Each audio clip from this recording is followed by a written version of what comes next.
Good evening, brilliant people. This is Jobber Pergaza, and welcome to Jobber Talks.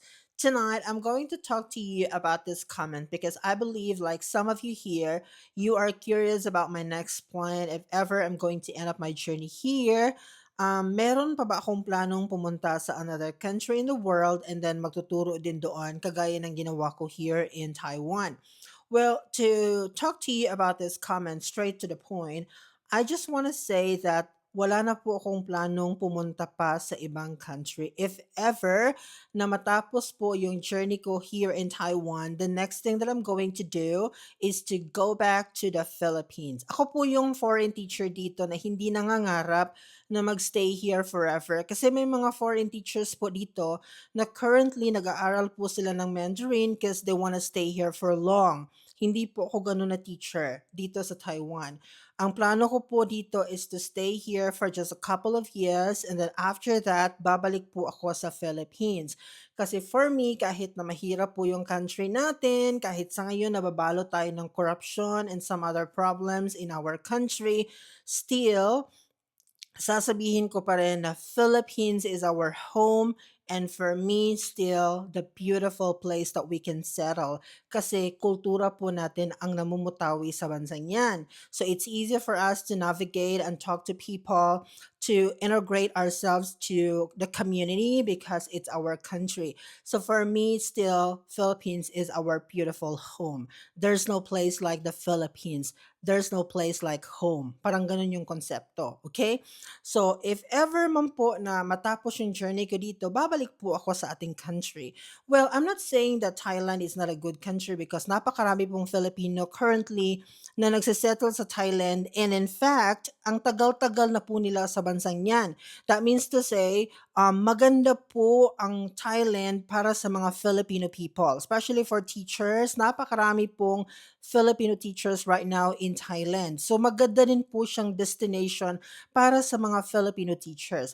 However, kung ang goal mo talaga is to save more money, to create more opportunities, or makapag-build ka ng bahay sa Philippines or business, whatever it is that you are thinking about, sa kinikita mo here in another country, for me, hindi masyadong maganda yung Thailand kasi maliit po yung sahod nila no na ibinibigay sa mga Filipino teachers. Not good kung ang goal mo talaga is mabayaran yung utang mo sa Philippines or whatever related to money, hindi ko i-recommend sa inyo ang Thailand. But kung ang inyong purpose of going out the country is to, like to experience another culture, to learn more about different communities, I have to say maganda po ang Thailand para sa inyong next destination. Yun lang po, okay? But kung pera talaga ang kailangan ninyo at saka mabago yung mga buhay ninyo sa Philippines, I have to say maganda po ang Taiwan para sa lahat, no?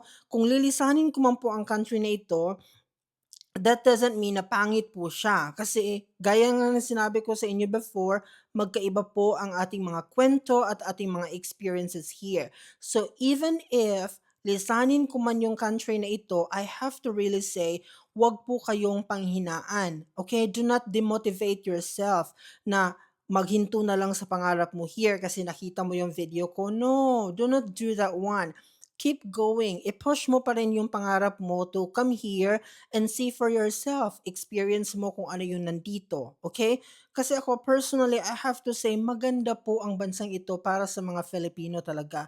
Sa mga nangangarap na mabago po ang kanilang mga buhay back in the Philippines, isa po itong magandang opportunity para sa ating lahat. But of course, wherever you go in the world, dapat talaga pag nagdesisyon kayo na maging isa ng OFW, dapat po matibay po ang ating kalooban kasi napakadami pong pagdadaanan ng ating journey here in another country. Iba't iba po ang kwento, iba't iba pong mga struggles ang pwede nating ma-encounter here. So dapat talaga matibay kayo as a person. I know na matibay ka. I know kaya mo itong i-survive, okay? Kaya see for yourself. But personally, ako po ay hindi na po nag-iisip na lumipat pa ng another country. I know maganda ang New Zealand, maganda ang United States of America, maganda ang Australia, and so many other countries. For example, Uzbekistan, na ngayon marami na din mga Filipino teachers ang nandoon. May mga nasa Middle East of the world, nandun, or sa Asia, Middle Eastern countries. Marami din po mga Filipinos ang nagtuturo na doon ngayon. Pero sa akin po is wala na po akong pangarap pa na makapunta ng another country. Noon, inisip ko din na lumipat sa ibang country. If ever mag-end up yung journey ko dito, parang inisip ko din na I wanna try another country naman para ma-experience ko yung kultura nila. Pero na-realize ko kasi along the way na magkatulad lang yung mga scenario na pwede nating ma-experience doon. If nahirapan tayo sa bansang ito ngayon, possible ma-experience din natin yan doon sa country na pupuntahan natin.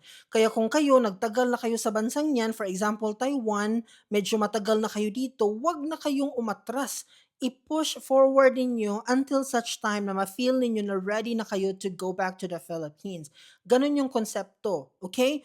There's no reason for you to come out and then transfer to another country kasi ang Taiwan po, ang dami po niyang na-offer sa atin na maganda talaga when it comes to the compensation and the benefits that you can get from this country.